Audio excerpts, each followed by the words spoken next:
Hello, boys and girls. This is Paul Trick Course, and we are going to study new theme today.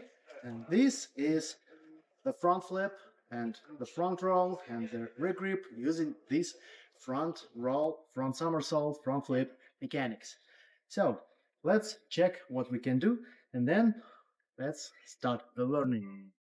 So for now, we need to do a good front roll from here to land on our feet and continue the rotation maybe forward. Okay, we're stepping here. Once again, putting chin to my chest there, trying to go down, slightly rolling inside and then push a little bit from the floor with my feet. And when I feel like I'm falling forward, like I'm starting to move, I need to stick with heels to my butt, and then here comes a good tuck position when I'm very consistent there. Let's go. That's it.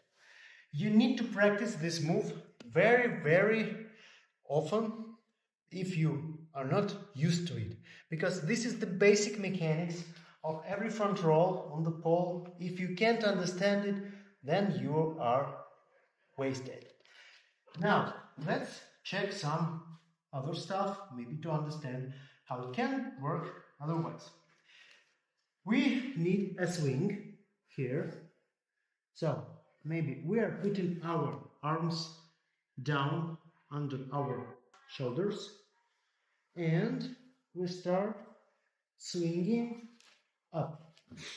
This move is also very important because we need to know how to swing, not just how to raise the leg, but how to swing, because the swing is the dynamic move and it has like extra inertia part that can lead us up and we can't stop it. So the inertia is some extra dynamics that we have to raise up, to go somewhere. It's the momentum thing, like if we can just raise our hand up, or we can make a swing, we feel that our shoulder, the part where it can't move any longer, is stopping the motion. But we can't really stop this movement where we want, because we have this extra inertia, we have this momentum to move. And the same is for swing. We need to learn how to get this momentum to raise us up. And what it is for here. For example, we will be able to swing and make a front roll to catch the ball, or maybe make a flip to land on our hips. If we don't have the swing, we will not have the momentum to raise our hips up and to do the front roll. What we need to understand that we need our hips higher than our shoulders. So for the front flip, once again, for the front roll, we need to go down with the shoulders to raise our hips up and then to make a roll here, there. If we can't raise our hips higher than our shoulders, we can't do the front roll, because from this position we can't move forward. We need the turning point. And the same is for the back flip, as I was talking about it on my other courses, that we need to turn our hips over the shoulder axis. Here is almost the same, but our main aim is to raise our hips up, to turn them over the shoulders, and the shoulders must go down or stay on the same place.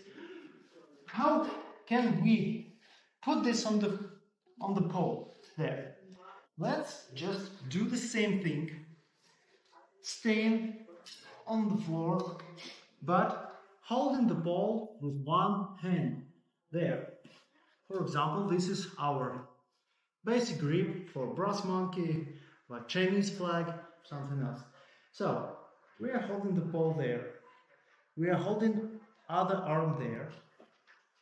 We are sitting on our toes and we feel like we are tilting forward because here we are not like controlling ourselves with both arms, only with one, and the other is on the pole. So what we need to do first? First thing, chin to chest. Then going, leaning forward without pushing back.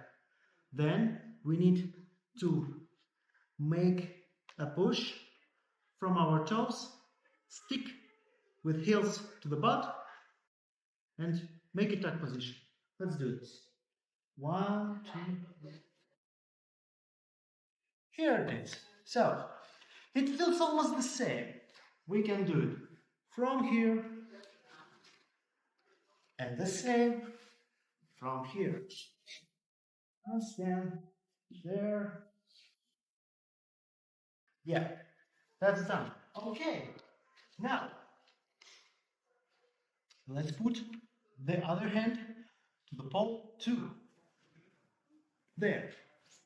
We are still very low and we are still moving forward. We are holding the pole with the same grip, so we are not afraid of touching it, crashing into it, because this will not happen. It didn't happen before, it will not happen this time. So we are holding both hands on the pole. We are not turning shoulders, they are standing on the same place. And then we are just putting chin to the chest, pushing ourselves up, sticking with heels to the buttocks, and making a tuck position to roll forward. Let's do it. And you can see, that's it.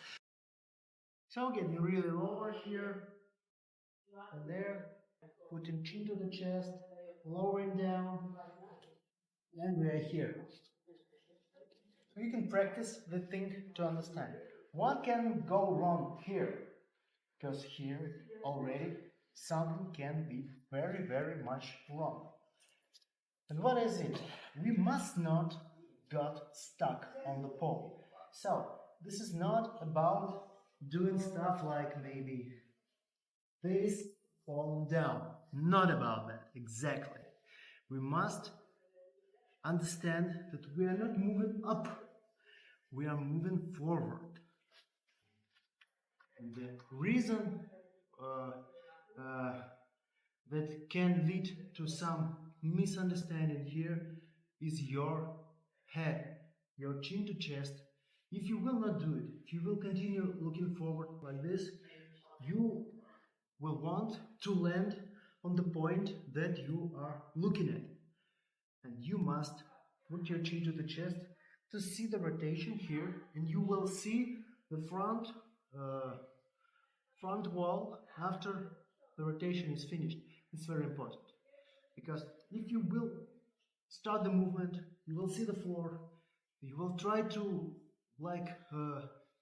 slow down, you will fall, and this will only lead you to start to fear this movement, and you must roll over the shoulders. So look inside the movement, look over your shoulders, and you will move over the shoulders.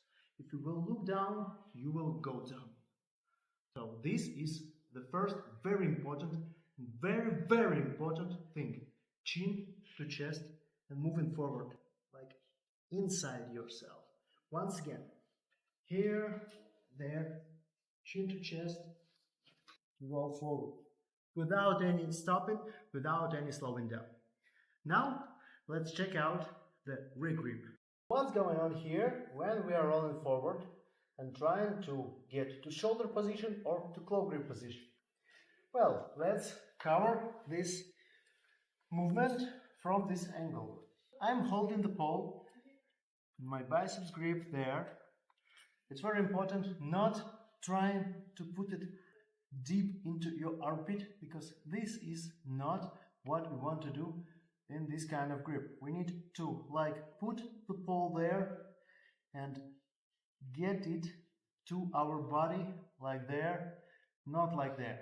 This is a very important thing, because this is the basics of swinging. We need to hold our body a little bit like rounded in upper back here, so we can squeeze the pole here, and both of our shoulder blades like are going out from each other, not trying to get closer to each other, they're going out, and our back is rounded. This is important thing, but we will return to it later. Now, what we need to do, we need to understand how the arms work. Here we put this arm on the hole and holding it with the full arm there. It doesn't matter if you're putting this finger, index finger, on the pole or there. I'm always putting it there, but that doesn't matter at all. The other arm goes there. What will happen then? We are doing the front roll as we were doing, and then we are just releasing this hand, and we are releasing the fingers of this hand, but trying to hold the hand's position the same. Like we are not going anywhere, we are just like releasing the pole here. Let's do this. And you can see what's happening. I'm like rotating over my arm there. So I can move a bit lower and I will go to the claw grip there. So it was there. It's rotating there. There. See? Okay. And of course, it was there, and if I move a little bit more to the front and release this arm, what will happen? I can go to the shoulder. So once again, nothing really happens there. I am just moving around this point, I think, or just around the elbow. Let's check this out once again. I'm holding it there. I am moving there. There, or there it goes. What is about the other hand? It's like the brake in the car. It's like the stopping thing, stopping your movement and getting you to the final destination. You are changing this grip and you're putting this hand up. It goes really consistently right after your other hand, because you are holding it there. You're like moving them together, and when you are turning, your hands are turning with you, and this hand goes there. But it has longer distance to cover.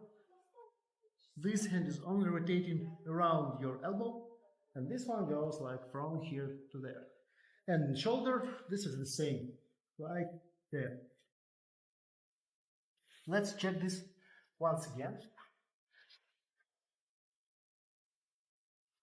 with the whole move. Okay, let's do it to the shoulder. Rolling on the floor and get into the shoulder position. There, there. See? This hand has very short distance to work on, and this is a little bit longer one. But the movement is the same. Let's do it to the claw grip. Now we are not leaning much forward, we are not turning much forward, like to the distance. We are like rolling on the same place. So we need more tuck and we need to go inside. So let's try this, to do this once again. 1, 2, 3. There. Here what is going on with the arm regrip, with the switching. Now let's move on to the progression exercise.